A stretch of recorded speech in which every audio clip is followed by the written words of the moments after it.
नाजरीन, आज 14 जुलाई और इतवार का रोज है। स्वीडन के दारुल हुकूमत स्टॉकहोम से आरफ कसाना की जानब से इस्लाम कबूल कीजिए। स्वीडन की हफ्ते भर की खबरें, हालात हाजरा का जो सिलसिला है स्वीडन की डायरी, वो आपकी खिदमत में पेश है। इससे कबल क्या हम खबरों की जानब जाएं, आप लोगों की दोबारा याद दहानी के लिए कि स्वीडन के हवाले से जो मैंने किताब लिखी है वतन आसानी, जिसको पाकिस्तान में नेशनल बुक फाउंडेशन इस्लामाबाद ने शाया किया है, अब वो स्वीडन में भी दस्तयाब है। और जो लोग वो किताब हासिल करना चाहते हैं वो इस वेबसाइट www.kisanabooks.sc पे जाके किताब हासिल कर सकते हैं। तो अब चलते हैं हम जनाब खबरों की जानब। तो पहली खबर यह है कि पिछले साल 1 अगस्त 2023 से स्वीडन की पुलिस को ये इख्तियार दिया गया है कि वो किसी भी गाड़ी को रोक के चेक कर सकती है या किसी भी शख्स की जिस्मानी तलाशी ले सकती है, उसका बैग्स वगैरह चेक कर सकती है। अगर उसके स्वीडन से डिपोटेशन के ऑर्डर्स हुए हों तो उनको वो गिरफ्तार कर सकती है। अलावा अजी जो मनी लॉन्ड्रिंग और दूसरी चीज़ों को रोकने के लिए पुलिस जो है वो अपनी इख्तियारात को इस्तेमाल कर सकती है। इसलिए स्वीडन की जो सरहदें हैं उन पे निगरानी काफ़ी जो है वो बढ़ा दी गई है, और ख़ुसूसन माल्मो और कोपनहेगन यानी स्वीडन और डेनमार्क के दरमियान जो सबसे बड़ी शाहराह है और पुल, उसके ऊपर जो है वो पुलिस ज़्यादा चेकिंग कर रही है। अलावाजी बाकी जिन भी रास्तों से लोग स्वीडन में आते हैं वहाँ पे पुलिस चेक कर सकती है। और स्वीडन की पुलिस ने कहा है कि इसका ज़्यादा जो है वो उनका फोकस यहाँ से मनी लॉन्ड्रिंग, ड्रग्स, या जिन लोगों के स्वीडन से मुल्क बदरी के अहकामात जो है वो जारी हुए हैं उन लोगों की जो है वो निगरानी की जा रही है।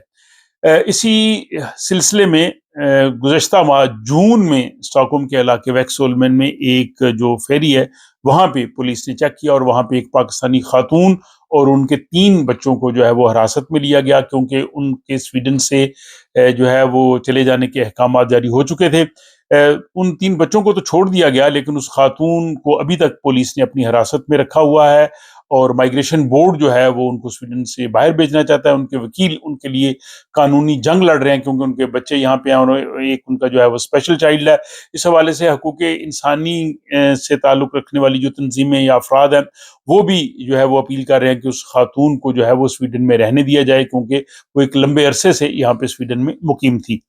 उसके बाद दूसरी खबर यह है कि स्वीडन की हुकूमत ने ये तजवीज़ पेश की है कि जो यहाँ पे एम्प्लॉयर्स हैं, आजिर हैं, या वो इदारे जो लोगों को मुलाजमतें देते हैं, उनसे ये कहा जाए कि वो हर महीने अपने मुलाजमीन की फहरिस्त पेश करें जो बच्चों की बीमारी की वजह से जो है वो घरों पे हैं, और वो इंफॉर्मेशन वो टैक्स ऑफिस को दें, और टैक्स ऑफिस वो इंफॉर्मेशन जो है वो फॉर शिकरिंग कासा जो नेशनल इंश्योरेंस है उसको दे। क्योंकि ये स्वीडन में अगर 12 साल की उम्र तक का बच्चा बीमार हो तो माँ या बाप घर पे रह सकते हैं, और इस दौरान उनको जो फॉर शेकरिंग कासा है वो 80% जो है वो तनख्वाह देता है। लेकिन इसमें फॉर शेकरिंग कासे ने ये नोट किया है कि इसमें जो है वो बहुत बड़े घपले होते हैं। बहुत से ऐसे वालिदैन हैं जो बच्चों की बीमारी की वजह से, यानी वार्ड ऑफ बार्न, वाब की सूरत में वो घर पे रहते हैं,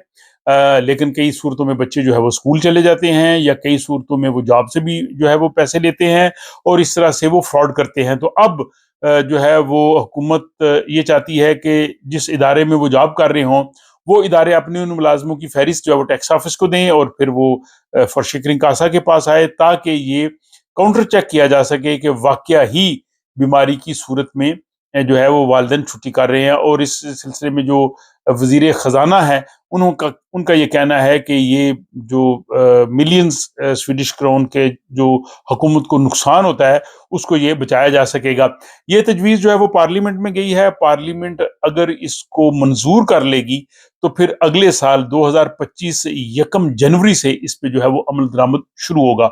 यहाँ पे ये भी कहना ज़रूरी है कि यहाँ पे अगर हम हुकूमती इदारों से किसी किस्म की भी जो है वो माली फ़ायदा लेते हैं, जैसे बच्चों की बीमारी की छुट्टी की वजह से, या अपनी बीमारी की छुट्टी की वजह से, या बाकी जो फर्श कासे से लोग लेते हैं, तो उसमें किसी किस्म की भी जो है वो गलती या किसी किस्म का भी जो इस तरह से रॉन्ग इन्फॉर्मेशन की बेस पे नहीं लेनी चाहिए। अगर वो लेंगे तो वो किसी वक्त भी मुस्तकबिल में भी वो जो है वो सामने आ सकती है, और उससे आपके लिए मुश्किलात जो है वो बढ़ सकती हैं। اس کے بعد جناب تیسری خبر یہ ہے کہ سویڈن میں بدستور خون کے عطیات دینے کی اپیل کی جا رہی ہے۔ یہاں کے جو بلڈ بینک ہے ان کے پاس خون کی بہت کمی ہے، بہت سے مریضوں کو خون چاہیے۔ بنیادی طور پہ جو آپ جب خون دینے کے لیے بلڈ سینٹر جاتے ہیں تو آپ کو سویڈش زبان آنی چاہیے، کیونکہ وہاں پہ جو انفارمیشن ہوتی ہے وہ سویڈش زبان میں ہے۔ اس میں آپ سے پوچھتے ہیں کہ آپ کون کون سی ادویات لیتے ہیں، آپ کو کون کون سی بیماریاں ہیں، آپ کس کس طرح سے رہ رہے ہیں، اور سویڈن سے باہر آپ کبھی گئے ہیں یا نہیں۔ تو ظاہر ہے جن لوگوں کو سویڈش آتی ہے وہی اس کو پڑھ کے جواب دے سکتے ہیں، لیکن چونکہ خون کی کمی بہت زیادہ ہے تو اب اسٹاک ریجن اور ویسٹرا یوتلانڈ انہوں نے اب انگلش بولنے والے جو لوگ ہیں ان کو بھی جو ہے وہ خون کے احتیاط دینے کے لیے منظور کر لیا، اور وہ بھی اپنے خون کا جا کے وہاں پہ احتیاط دے سکتے ہیں۔ چوتھی خبر یہ ہے کہ جس پہ حوالے سے میں نے کل ولاگ بھی بنایا تھا کہ سویڈن میں افراط زر جو ہے وہ کم ہو رہا ہے، اب یہ 1.3% پہ آ گیا ہے، جس سے انٹرسٹ ریٹ کے مستقبل میں کم ہونے کے بہت امکانات ہیں، اور اس کی وجہ سے یہاں پہ جو پراپرٹی کی قیمتیں، گھروں کی قیمتیں وہ بڑھ رہی ہیں، لیکن جو کرایہ دار ہیں ان کے لیے اچھا نہیں ہے، کیونکہ ان کی جو کرایہ داروں کے جو ادارے ہیں وہ 15% مزید کرایہ جو ہے وہ بڑھا رہے ہیں۔ اس کے بعد جناب اگلی خبر یہ ہے کہ یہاں کے ایک عدالتی فیصلے کے بعد مائیگریشن بورڈ نے تھائی لینڈ سے 1200 لوگوں کے لیے ورک پرمٹ جاری کیے ہیں، تاکہ وہ سمر میں یہاں پہ آ کے جو ہے وہ یہاں پہ بیریز وغیرہ جو ان کو اٹھانے کا وہ کام کر سکتے ہیں وہ کر سکیں۔ تو سیزنل ورکرز کے لیے جو تنخواہ کی انہوں نے حد رکھی تھی اس سے ایگزمپٹ کرتے ہوئے 1200 لوگوں کو جو ہے وہ ورک پرمٹ جو ہے وہ جاری ہوئے ہیں۔ ایک اور خبر یہ ہے کہ سویڈن میں فوجی تربیت کے لیے جو خواتین جاتی ہیں 5 ماہ کے بعد، جو ان کے اعداد و شمار سامنے آئے ان میں جو ہے وہ آئرن یعنی فولاد کی کافی کمی دیکھی گئی ہے، اور اس حوالے سے اب مزید تحقیقات ہو رہی ہے کہ انہیں کس قسم کی خوراک دی جائے ہوئی اور یہ فولاد کی کمی کیوں ہوئی ہے۔ اس کے بعد خبر یہ ہے کہ سویڈن میں جو